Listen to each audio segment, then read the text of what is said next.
Assalamualaikum warahmatullahi wabarakatuh. Alhamdulillah, wassalatu wassalamu ala rasulillah Sayyidina wa maulana Muhammad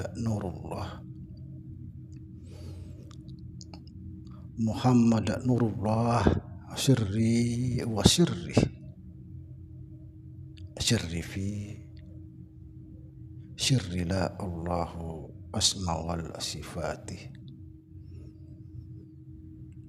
Asyhadu an la ilaha illallah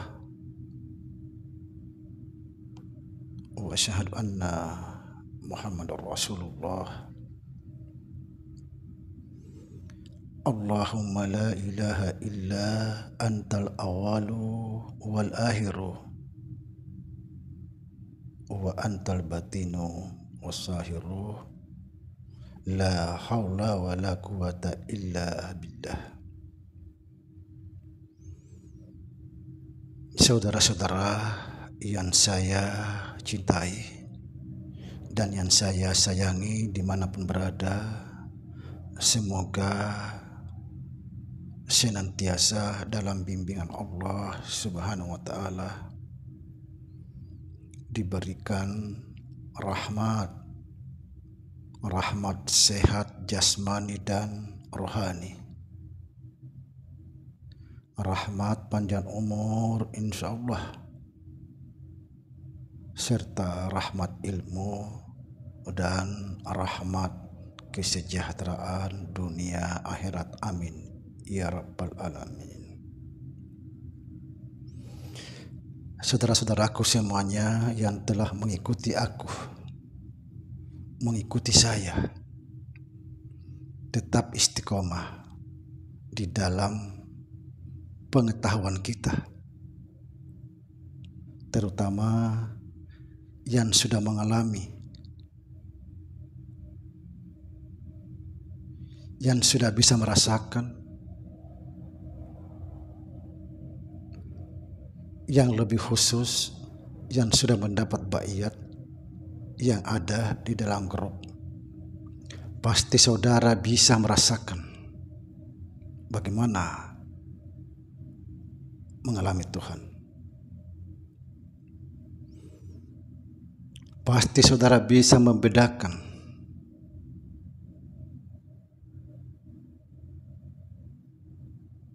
saudara-saudara.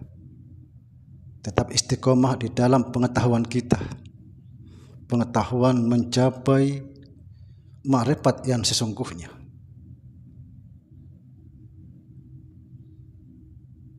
Kenapa saya katakan? Karena namanya ilmu ma'rifat sekarang ini sudah sangat terbuka. Cuma sayang, banyak sekali tauhidnya yang bermasalah, tauhidnya yang kebobolan, amrul. Nanti kita bahas nanti. Kebetulan saya melihat satu konten, gak tahu konten siapa karena cuma suaranya. Yang pertama yang ingin saya sampaikan tentang namanya mati maknawiyah. Setelah memahami apa itu mati maknawiyah, yang disebut tidak ada yang kuasa kecuali Allah. Artinya kita tidak punya kuasa kecuali kuasanya Allah. Tidak ada yang berkehendak kecuali Allah. Kita tidak punya kehendak kecuali kehendaknya Allah. Kita tidak punya ilmu kecuali ilmunya Allah. Artinya kita tidak tahu apa-apa kecuali Allah. Tidak ada yang hidup kecuali Allah. Artinya kita tidak punya kehidupan kecuali Allah. Tidak ada yang mendengar kecuali Allah. Tidak ada yang melihat kecuali Allah. Tidak ada yang berkata-kata kecuali Allah.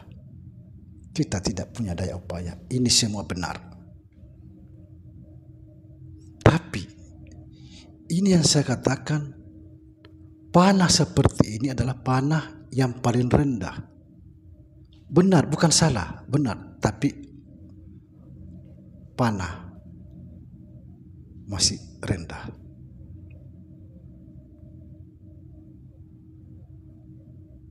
Sedikit saya mau korek sedikit.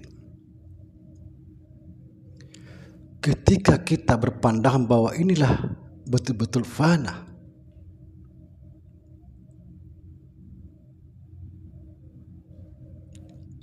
tidak menyadari di sana ada penghalang antara hak dan yang batil.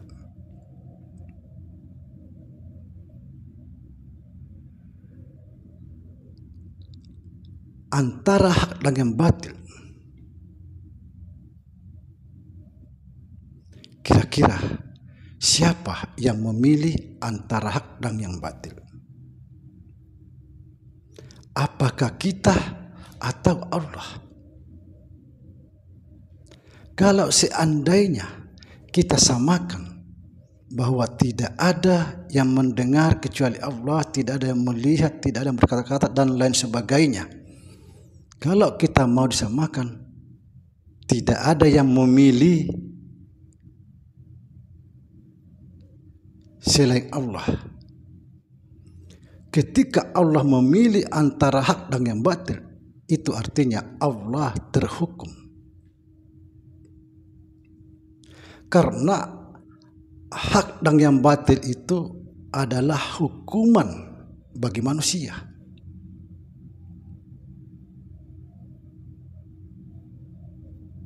Yang harus kita jalani. Kalau kita yang memilih, berarti kita belum fana.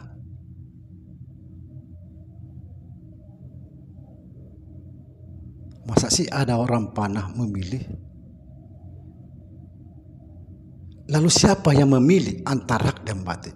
Kalau dikatakan Allah yang memilih, berarti Allah terhukum. Maka kita harus berhati-hati, saudara.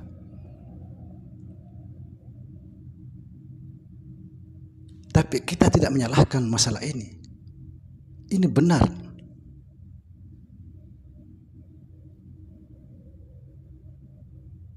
Disinilah ukurannya bahwa ada panah lebih tinggi daripada ini.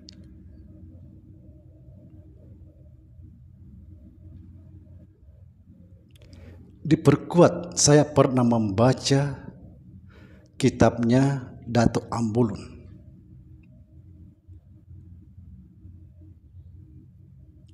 Di situ dikatakan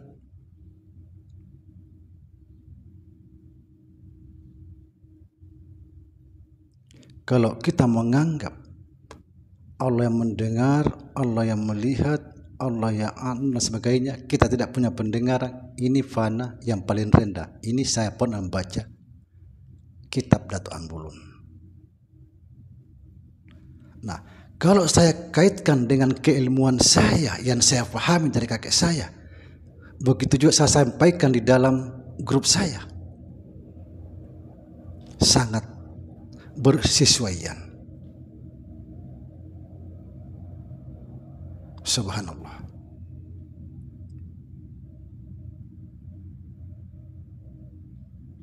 Kemudian yang ingin saya pesan kepada pengikut saya, tetap istiqomah, karena banyak sekali beredar ilmu makrifat yang luar biasa. Saya juga bangga, mereka juga orang-orang alim. Cuma saya tauhidnya masih mengamban.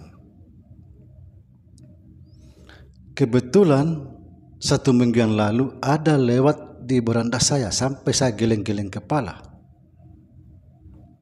Dia tegas mengatakan, satukan semuanya.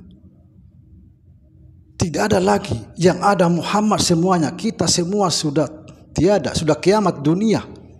Tegas sekali.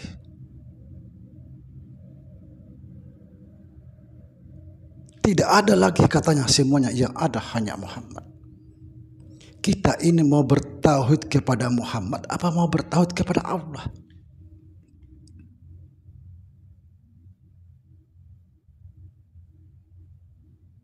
Tapi kita tidak menyalahkan, karena itu kan faham mereka. Insya Allah mereka juga orang alim. Saya hanya berpesan kepada pengikut saya, bagian dari saya, karena saya tidak ingin pengikut saya tersesat. Yang saya fahami di dalam ilmu ini, bahwa Muhammad itu ada. Sesungguhnya Allah itu menamai dirinya Muhammad.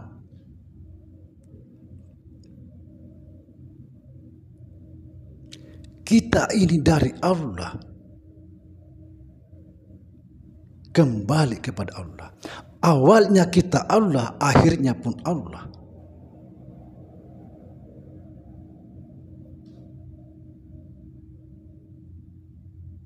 Subhanallah.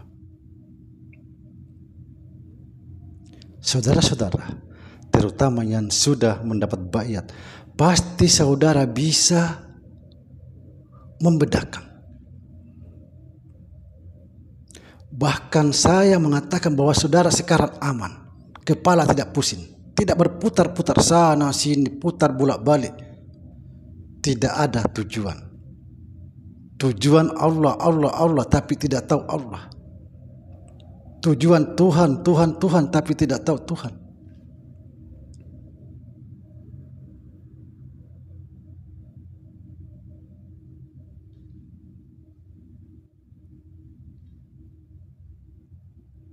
Jangan terpengaruh. Rasakan apa yang saudara alami sekarang ini.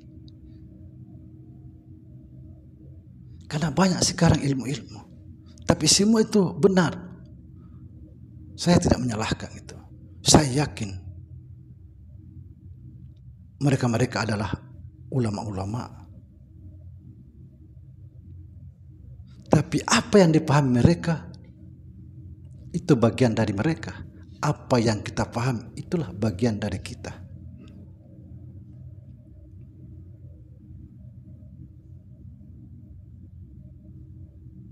Seperti sholat.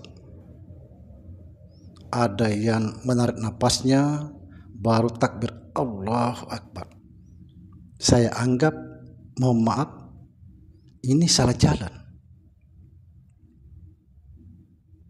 Dia datang melalui hidung.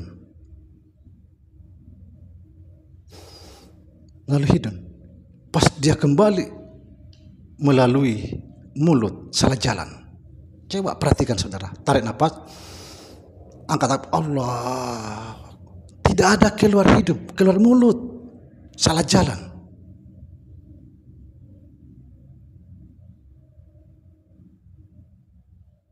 Perhatikan saja dan rasakan bagaimana perbedaannya dengan ilmu-ilmu yang kita pahami. Banyak itu. Jalan kita tarik naik, kembali lagi keluar hidung, setelah berhenti baru takbir Allahu Akbar. Inilah yang dikatakan kakek saya, jangan sembahyang di masjid, jangan sembahyang di rumah, tapi sembahyanglah di sisi Allah. Artinya gimana? Kita datang dan dari Allah melalui hidung, kembali lagi melalui hidung, setelah berhenti sampailah kepada Allah, maka itulah dikatakan sembahyanglah kamu di sisi Allah. Jangan ikuti saudara, jangan ikuti. Bagi orang yang betul-betul ingin mengikuti saya, ikutlah apa yang saya sampaikan. Jangan dicampur-campur aduk. Kalau mau menyeberang ke sana, silahkan menyeberang ke sana. Karena saya menyampaikan sesuatu, saya akan mempertanggungjawabkan. Kalau tercampur-campur, saya tidak bisa mempertanggungjawabkan, walaupun saudara sudah dibaiat.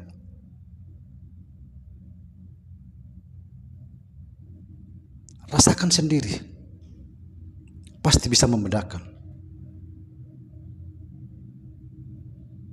Subhanallah. Semoga bermanfaat. Assalamualaikum warahmatullahi wabarakatuh.